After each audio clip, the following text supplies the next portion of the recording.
Bonjour à tous, aujourd'hui nous allons voir comment faire des formulaires instantanés sur Meta Ads pour ainsi générer des leads qualifiés directement sur Facebook et Instagram sans même site web.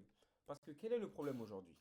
Le problème est que 96% des clics sur mobile ne deviennent jamais un lead. Le coupable, la landing page. Parce que on a 3 à 5 secondes de chargement sur mobile, on a plus de 7 champs à remplir au clavier, on a plus de 60% d'abandon avant la soumission. Donc aujourd'hui, avec l'attention span, disons, qui ne fait que se réduire, et ben la landing page, elle ne donne aucun intérêt à continuer le parcours qu'on propose à notre potentiel lead. Et donc, on perd énormément de leads. On n'arrive pas à convertir les users en leads, même ceux qui seraient intéressés, mais qui ont juste un temps d'attention réduit. C'est le mal du siècle de toute façon.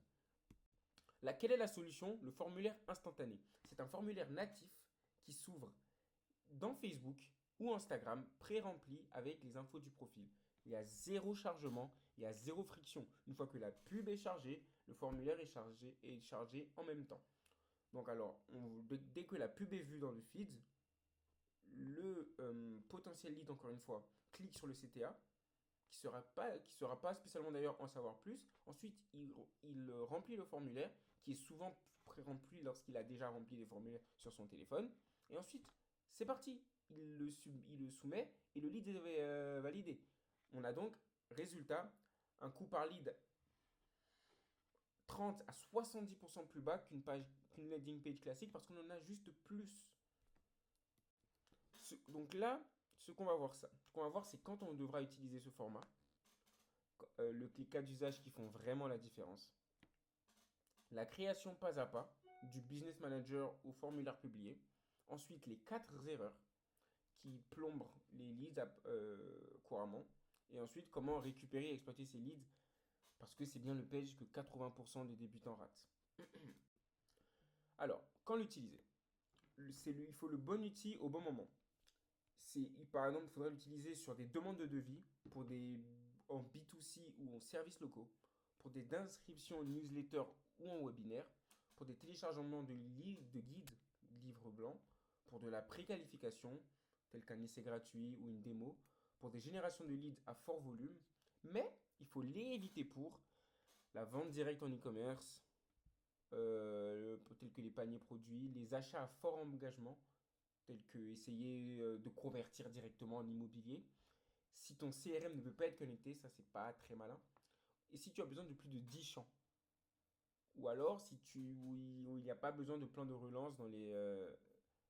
Alors, ce qu'il vous faut sous la main, c'est un business manager Meta, plus une page Facebook reliée, une page Facebook native, active, pour que le formulaire soit rattaché à la page et pas à un compte perso, disons. Une politique de confidentialité, une page web obligatoire parce que Meta refuse le formulaire sans elle, un visuel et une promesse claire, c'est-à-dire une image vidéo de la pub et l'offre proposée en échange du contact. Parce que, encore une fois, le but, c'est de faciliter la tâche du prospect au maximum et on facilite déjà sa tâche en lui proposant un visuel compréhensif et attractif pour lui. Encore une fois, on essaie de régler son problème pour qu'il se rapproche de nous et pour qu'il soit le plus facilement closable. Alors, ensuite, la création pour créer le premier formulaire. C'est assez simple. On lance une campagne de prospect, donc Ad Manager, objectif prospect, ensuite formulaire instantané. On choisit le format de l'instro, plus de volume si on veut un formulaire plus court, plus de qualité, on met un écran d'introduction et plus de questions. Ça encore, c'est à déterminer en fonction du cas particulier pour le coup. Ensuite, il faut définir les questions. Selon moi, 3 à 5 champs maximum. Parce que sinon, encore une fois, le potentiel lead churn, il a, il a envie de scroller. Il est là, probablement sur un temps de détente. Il ne veut pas y passer midi à 13h, tout simplement. Et donc, pour en plus compter sur des champs méta pré-remplis tels que l'email, le téléphone et une à deux questions de qualification. Ensuite, on ajoute la politique à un écran de flin pour le lien vers la privacy policy plus un message de confirmation avec un CTA, téléchargement RDV, pour encore une fois récompenser le, lead qui s'est inscrit, donc lui donner directement instant value pour qu'il soit ensuite plus enclin à travailler avec vous lorsque vous allez le recontacter. Alors, le choix qui va tout changer. Est-ce que vous recherchez du volume ou de la qualité? On est censé dire que qualité. Hmm, Et c'est souvent ça la vérité. Parce que Meta vous oblige à choisir entre ces deux formats de toute façon. Et le mauvais choix fera gonfler vos coûts et effondrer vos taux de conversion. Pour un format plus de volume, il faudra surtout une soumission en un clic, un champ déjà rempli, un coût par lead très bas, mais après une qualité très variable avec des gens qui n'en ont sûrement rien à faire en fait de ce que vous vous proposez, disons-le clairement. Mais avec un format plus intentionnel, évidemment c'est celui que je vous recommande et ce qui est selon moi sera le plus important pour votre, enfin le plus bénéfique et le plus qui payera le plus pour votre cas, oui, pour votre business, un écran d'introduction obligatoire, les étapes de confirmation ajoutées, un coût par leads aussi plus élevé et des leads beaucoup plus engagés. Ensuite, les quatre erreurs qui plombent vos leads.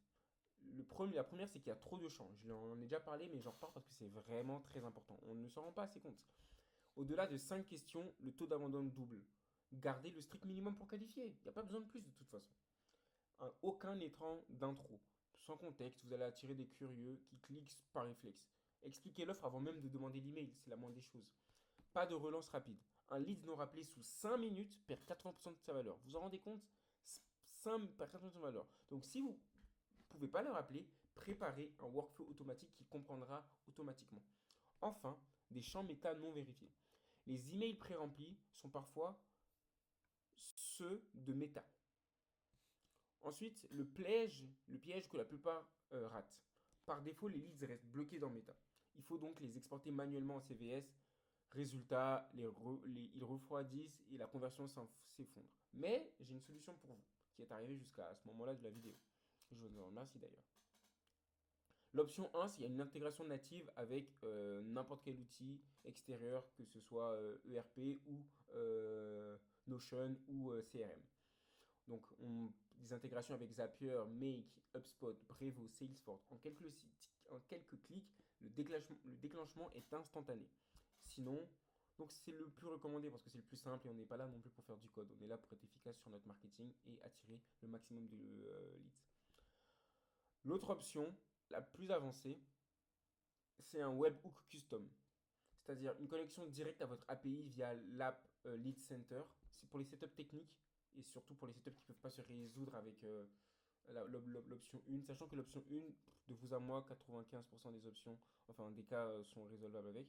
Ensuite, on a l'option 3 qui est une option clairement de dépannage avec, comme je vous disais au tout début de la slide, un export CVS manuel. Du coup, à éviter. Mais bon, quels sont les 3 KPI à suivre dès le jour 1? C'est évidemment votre coût par lead, parce que c'est par là que commence pour déterminer si votre campagne est rentable ou pas. Combien vous payez chaque formulaire rempli? La référence selon les secteurs en France du moins est entre 2 et 15 euros. Le high ticket se repassera plus vers 15 euros, mais encore une fois, hein, le but c'est ne pas forcément avoir des leads les plus faibles, mais pas non plus avoir les plus élevés. C'est juste optimiser le lead le moins cher tout en optimisant la qualité de celui-ci. Ensuite, on a le taux par qualification qui du coup se complétera, enfin de toute façon ces 3 KPI se complètent entre eux, hein, c'est évident. On a le pourcentage de leads jugés exploitables par le commercial. Une cible saine est environ 80% pour vous donner un ordre d'idée. Et ensuite, la métrique REN, le coût par client clié, le Return on Investment, le seul indicateur qui détermine s'il faut garder la campagne ou pas. Ensuite, pour savoir si vous êtes prêt à lancer, voici votre checklist avant la publication. Il faut une page Facebook reliée avec une politique de confidentialité en ligne. J'insiste, il ne faut pas aller contre les règles de Google. Google vous demande de mettre une politique de confidentialité en ligne. Faites-le. Soyez en règle, soyez legit et tout se passera bien. Le format choisi en cohérence avec votre objectif, si c'est le volume ou la qualité. De temps en temps, le volume est plus important que la qualité. Mais de vous à moi, la qualité gagne souvent. dans 90% des cas, 90% des, 95% des cas, 95% des secteurs. Maximum 5 champs dans le formulaire. Le but n'est pas de barber le potentiel lead, le but est de lui simplifier la tâche pour que derrière, il simplifie la vôtre lors du closing. Un écran de formulaire de remerciement avec un CTA clair, histoire de garder un bon contact et surtout garder une bonne image dans la tête, enfin, avoir une bonne image dans la tête du potentiel lead. Intégration CRM aux Zapier configuré et déjà testé. Un workflow de relance en dessous de 5 minutes qui est prêt à tourner. Et ensuite, un budget de test prévu sur 5 à 7 jours minimum pour laisser le temps à Facebook quand même de tester tester le setup parce qu'en 2-3 jours, l'algorithme reste quand même assez instable et surtout il a besoin d'un minimum de temps pour calibrer l'audience vers laquelle il doit essayer de pusher euh, votre pub, votre offre, tout simplement. Alors, trois principes à retenir qui vont faire totalement la différence. Qui dit zéro friction dit volume. Cependant, pour ne pas avoir du volume inutile, il faut quand même filtrer obligatoirement en aval, ce qui donc mène aux 5 champs max avec un écran d'encre clair et un écran de fin actionnable. Les trois vont ensemble de toute façon. Et enfin, on a le volume ne vaut rien sans relance dans les 5 minutes. Le formulaire, excusez-moi. Le formulaire ne vaut rien. En fait, là, je dis vous, mais en fait, vous êtes sûrement seul derrière votre écran. Donc, bon, je dis vous, mais je m'adresse à chacun d'entre vous particulièrement. Chacun ou chacune d'ailleurs. Le formulaire ne vaut rien sans relance dans les 5 minutes. Parce que, encore une fois, les leads, ils ont mille et une choses à faire. Dans leur journée, ils ont leur propre travail. Donc, en fait, le but est de leur simplifier le maximum la tâche. Et pour cela, il faut rester top of mind dans leur tête, constamment, constamment leur délivrer de la valeur. Et délivrer de la valeur consiste à leur faire gagner un quick win dès que le formulaire est rempli. Alors, si vous avez des questions, vous avez mon LinkedIn en bio et vous avez aussi mon lien Calendly si vous voulez prendre un rendez-vous.